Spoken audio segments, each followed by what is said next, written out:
Ever feel like you're drowning in AI news? Like every time you look, there's another headline, another launch, another game changer. It's overwhelming. Right. Totally.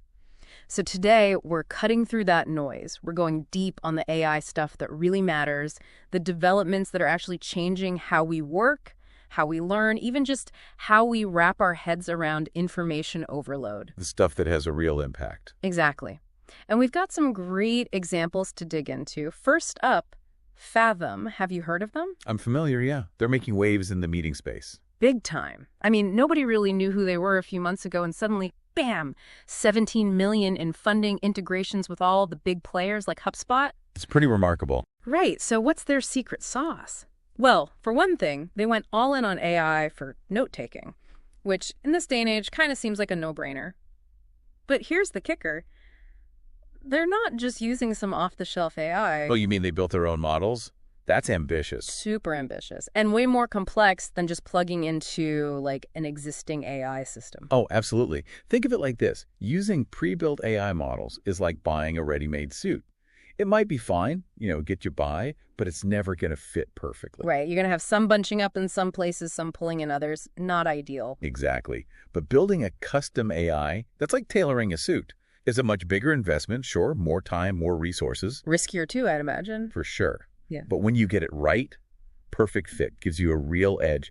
And that's what Fathom is going for with their meeting software. So they're betting big on that custom fit, which makes you wonder, are other companies going to follow suit, so to speak? That's the million-dollar question, isn't it?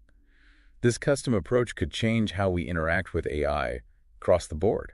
And it's not just about making AI better, it's about making information itself more digestible. Which brings me to our next big example. Google's Notebook LM. They've got this audio overview feature that's blowing my mind. Oh, yeah, I saw something about that. It's like having AI explain documents to you out loud, right? Exactly. Instead of just summarizing, it's like having a personal tutor break things down. Yeah. And I know Google's still ironing out the kinks, but... The potential is massive, though, if you think about it. Totally. Imagine prepping for, like, a big presentation, right? You've got a stack of reports this high. And instead of slogging through every page, the AI just gives you the need to know out loud. Like, here are the key takeaways, the important charts, the potential problems. It could completely change how we learn, how we work, even how we think about information overload. No more pretending to have read that 80-page pre-read for the board meeting, right? Well, let's not get ahead of ourselves. But it does make you think, are we on the verge of, actually solving information overload? Or is this just the beginning of something else, something we haven't even considered yet? Ooh, now that is a question. And it's one we're going to keep exploring as we move into the next part of our deep dive. So we've talked about AI changing how we work with information, making sense of it all. But what about the creation side? That's where things get really, really interesting. Oh, absolutely. AI is stepping into the content creation game in a big way. And it's kind of freaking everyone out a little. Understandably so.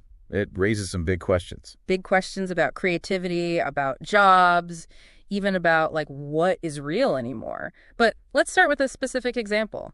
Amazon. They're now using AI to generate product videos. They're starting with ads, though, which is interesting. Yeah, kind of dipping their toes in the water before they, cannonball into the deep end. Exactly.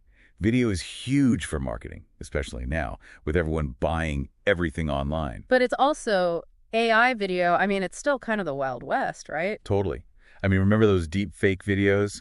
The ones that can make anyone say or do anything? Yeah, those are wild. Yeah, it's the same underlying tech here, just getting more powerful, more accessible. So yeah, I get why Amazon's being a little cautious. For sure, because the potential for misuse, it's huge. Imagine seeing a celebrity endorsing a product in a video and then finding out later, oh, it was never actually them. It was all AI generated. See, that's what I mean about what is real anymore. It's getting harder and harder to tell. Exactly. And that's a whole other conversation about trust and misinformation. And that's before we even get to the Hollywood of it all. Yeah. Lionsgate. Yeah. Partnering with an AI company. That's huge. Training an AI on their entire film archive, no less. That's what blew my mind, their entire archive. So is this the future of filmmaking? Well, it could be. Imagine AI helping filmmakers, visualize special effects or, generate entire scenes. Whoa, that's a lot of power. Right.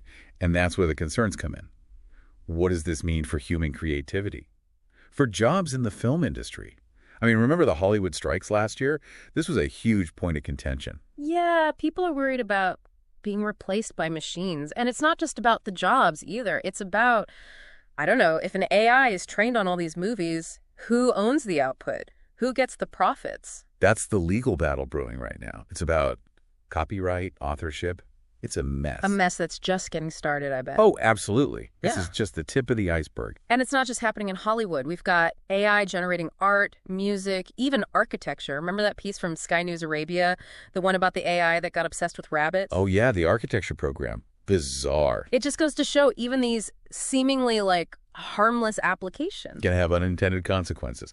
Exactly. And with AI, those consequences, they just keep getting bigger. Like even Google's trying to figure out how to flag AI-generated images in searches now. Trying to stay one step ahead. But is that even possible? Yeah. Because if even Google's struggling, what does that mean for the rest of us? How are we supposed to know what's real and what's, fabricated? That's the million-dollar question.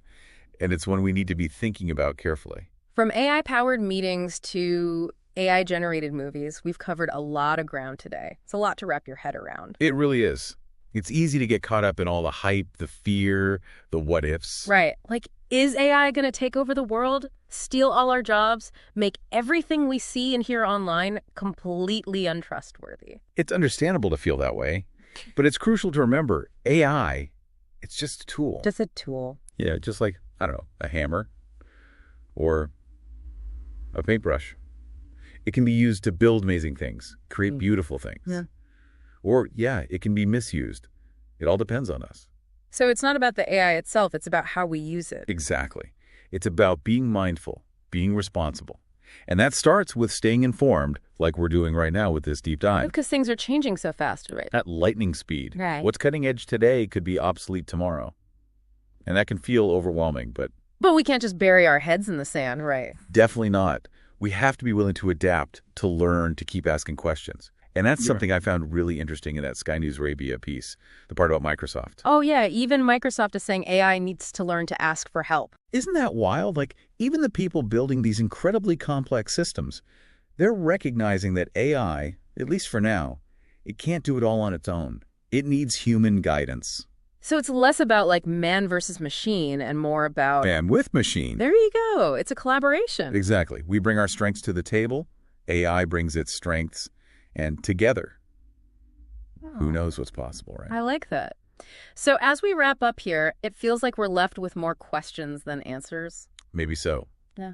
But they're the right questions to be asking. Exactly. Questions about responsibility, about ethics, about the kind of future we want to build with this technology. And those are questions for all of us to grapple with, not just the engineers and the tech giants. Because ultimately, the future of AI, it's not just about algorithms and data, it's about human choices. And that's a pretty powerful thought to end on. Thanks for diving deep with us today.